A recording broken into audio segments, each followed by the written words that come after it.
Saludos, profesor Jaime Márquez. Saludos, compañeros. Saludos, Vilma. Bien, hoy estamos aquí reunidos para explicarles un poco, demostrarles una explicación referente a unos filósofos que tenemos como tarea para cumplir requisitos en nuestra materia de filosofía de la educación. Yo voy a hablarles de el filósofo suizo Pestalozzi. Y este señor nace en Zúrich.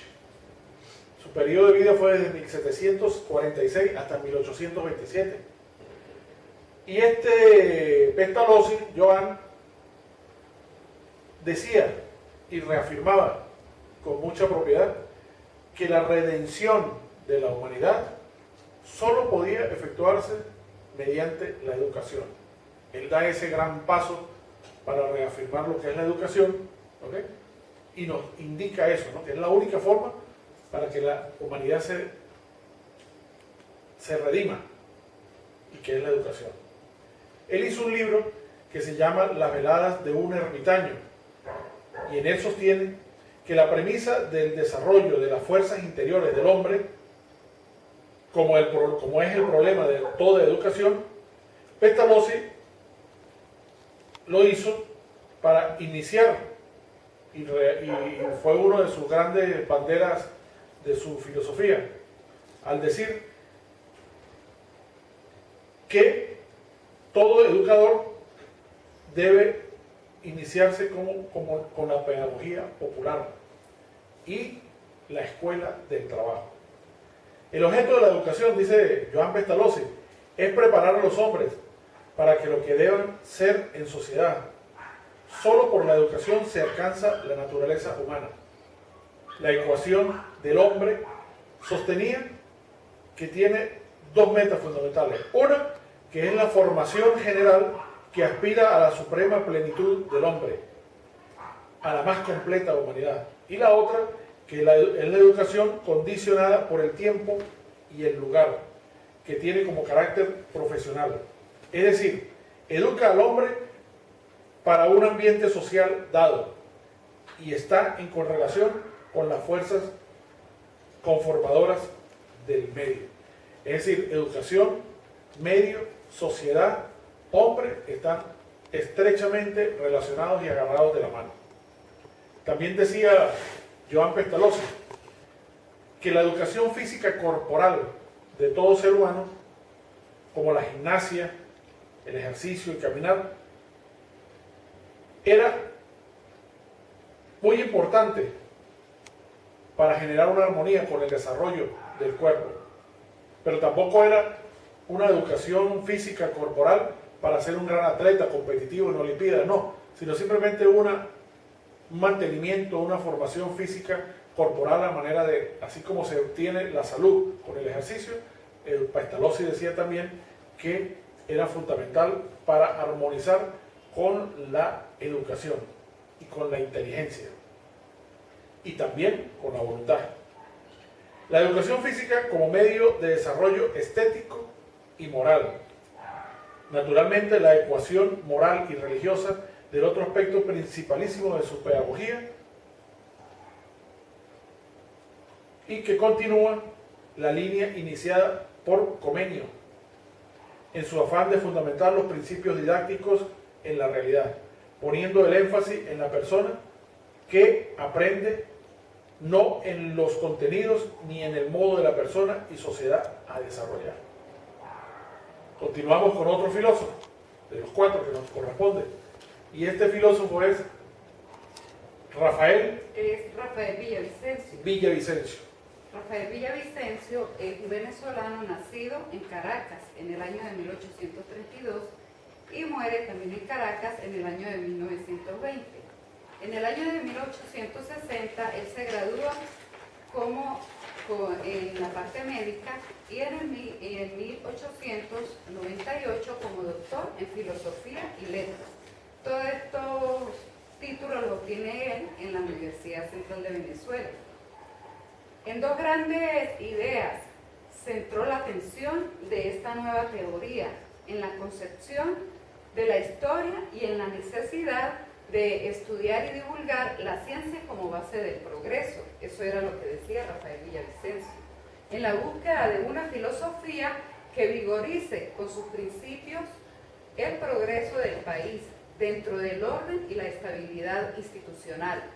En momentos de gran disolución y deterioro de la fuente de riqueza. Destaca también la importancia del dominio de la naturaleza por la inteligencia. También dice Villavicencio, en cuanto a lo epistemológico, su vocación científica se caracteriza por la confianza que él tiene al experimentar y al observar para adquirir así el conocimiento. Que este se mantiene dentro de la filosofía positivista. Pone todo ese peso en la educación y cree firmemente en la influencia de esta para lograr una formación del nuevo Estado, o mejor dicho, la formación del nuevo Estado y la consolidación del nuevo orden, a partir de la expansión del poder y del poder industrial y el poder material. El estado del saber y la ciencia positiva en contraposición a lo religioso y lo metafísico. Se trata del enfoque empírico inductivista en las ciencias naturales, en donde él traslada de ciencias naturales a las ciencias sociales, y entonces caracteriza fundamentalmente el orden y el progreso. Eso es lo que principalmente este filósofo trabajaba durante su vida, su principio filosófico de él, más que todo era la parte positivista. Qué bueno. Y fíjate que encontramos aquí una relación simpática, ¿no? Rafael Villavicencio nace 2 años después que muere nuestro libertador Simón Bolívar. Y Rafael Villavicencio toma uno de los pensamientos de Bolívar. En aquel famoso pensamiento que dice Simón Bolívar: si la naturaleza se opone, lucharemos contra ella y haremos que nos obedezca. Exacto. Y fíjense que Rafael Villavicencio también hace una relación similar, claro, donde dice que el dominio de la inteligencia sobre la naturaleza. Es decir, la inteligencia puede dominar la naturaleza. La naturaleza, exactamente. Entonces fíjense que Rafael Villavicencio está muy armónico con el pensamiento bolivariano. ¿Okay? Bueno, veamos ahora otro filósofo muy importante que nos toca en nuestra tarea, que es el famoso filósofo checoslovaco, nacido en Moravia, el señor Jan Comenius. Y este filósofo Comenius proclama claramente que todos los hombres tienen una actitud, con P, innata hacia el conocimiento. No lo restringen solo una élite o algunos iluminados, que no está restringido a ellos, sino que cualquier hombre. De esta forma, crea la concepción fundamental de una escuela popular, de gran cubrimiento y a la que todos tengan acceso. Inteligencia innata, hacia el conocimiento innato. Luego vendrá la formación en las escuelas, en las universidades. ¿Okay? El fin de este pensamiento es lograr la paz mundial, ya que consideraba que la educación es el camino más rápido para llegar a ella. Es decir, él decía que la educación es el camino más rápido para llegar a la paz mundial. Enseñar se debe a una disposición de 3 cosas, decía Comenius: tiempo, objeto y método. Tiempo, objeto y método, compañeros. Así como la naturaleza es única, igual que Dios, así también el método como imitación de la naturaleza debe ser único, desplegándose entre enseñar a aprender, leer, escribir y las palabras y las cosas de los hombres. Para aprender y enseñar, dice Comenius, recomendó proceder de lo conocido a lo desconocido. Aquí recordemos el profesor que nos decía en clase que debemos pasar también de lo conocido a lo desconocido. Y para fundamentar lo desconocido hay un método muy sencillo, que es preguntarnos y preguntarnos y preguntarnos y preguntarnos y preguntar. Siempre tener preguntas sobre todo el conocimiento, para pasar de esa forma más fácilmente de lo conocido a lo desconocido. Y coincidimos con este famoso filósofo checoslovaco, Comenius. Y de esa forma también podemos pasar de lo simple a lo más complejo, a la medida que vamos avanzando en las preguntas, las contestamos y se nos ocurre otra pregunta más. Y vamos que vamos resolviendo, contestando cada pregunta, volver a hacer otra pregunta sobre... Exactamente, de esa forma vamos profundizando el conocimiento. Decía Comenius también que a los hombres se les ha dado una oportunidad para perfectibilidad continua e interminable, para la creatividad, para la educación permanente y para la autoeducación. Todo el mundo tiene el deber de aprovechar esta oportunidad, un deber tanto filosófico como político y religioso. Fíjate lo profundo e interesante del pensamiento filosófico de Comenius, ¿no? Que tenemos que estudiar permanentemente, tenemos que ser autodidactas, es decir, el conocimiento y el aprendizaje debe ser continuo, no quedarnos de repente con un título o dos, o una maestría o un posgrado para cumplir un requisito laboral, de repente, sino estar en permanente educación, en permanente formación, porque al hombre se le dio esa única oportunidad y tenemos que aprovecharla al máximo. También otras cosas de Comenius que él comenta cuando él dice tiempo, método y la otra cuestión que él dice, recordemos que él fue el que puso en tiempo, en la forma, en cómo se tenía que impartir las clases, el horario, ¿sí? De cómo se tenía que impartir las clases.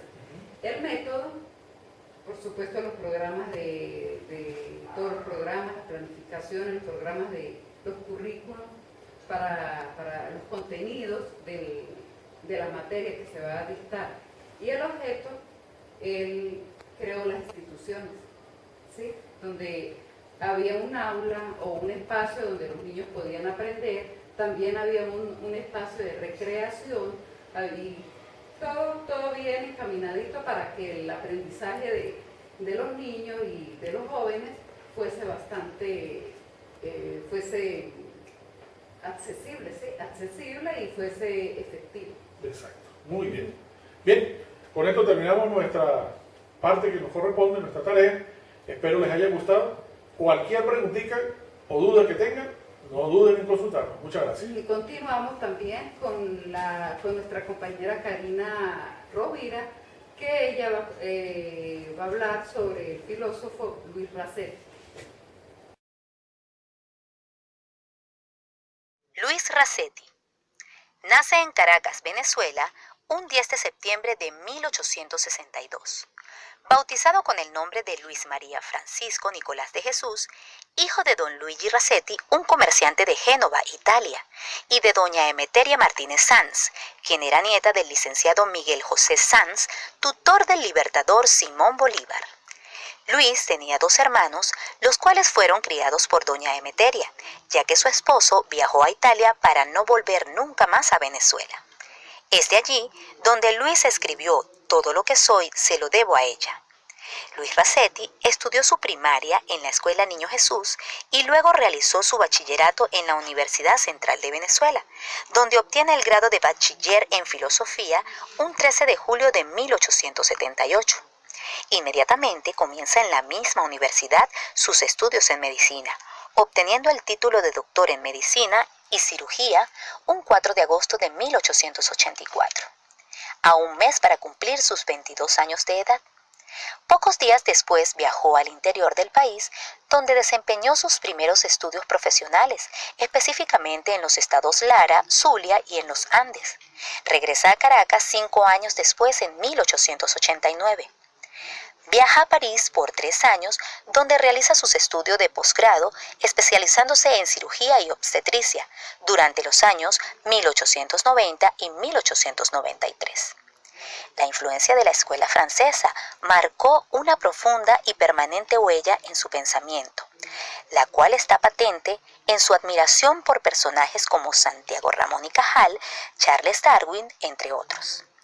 Luis Rasetti decide regresar a Caracas en diciembre de 1892, continuando con su ejercicio profesional hasta el día de su fallecimiento. Este personaje caraqueño contribuyó decisivamente con el proceso en el campo de la medicina venezolana de su época, realizando importantes aportes. Es por ello que muchos de sus seguidores y discípulos de aquel entonces, así como médicos contemporáneos, le atribuyen ser el impulsor del renacimiento de la medicina venezolana. Dentro de estos aportes podemos mencionar la fundación de la Sociedad de Médicos y Cirujanos de Caracas en 1893, el establecimiento de la enseñanza clínica en la Universidad Central de Venezuela, el establecimiento de los concursos del internado y externado de los hospitales en 1895, la fundación del Colegio de Médicos de Venezuela en 1902. Se dedicó a la docencia durante más de la mitad de su vida. Como médico en función social, fue un higienista autodidacta, en una época en la que aún no existía el Ministerio de Sanidad y Asistencia Social.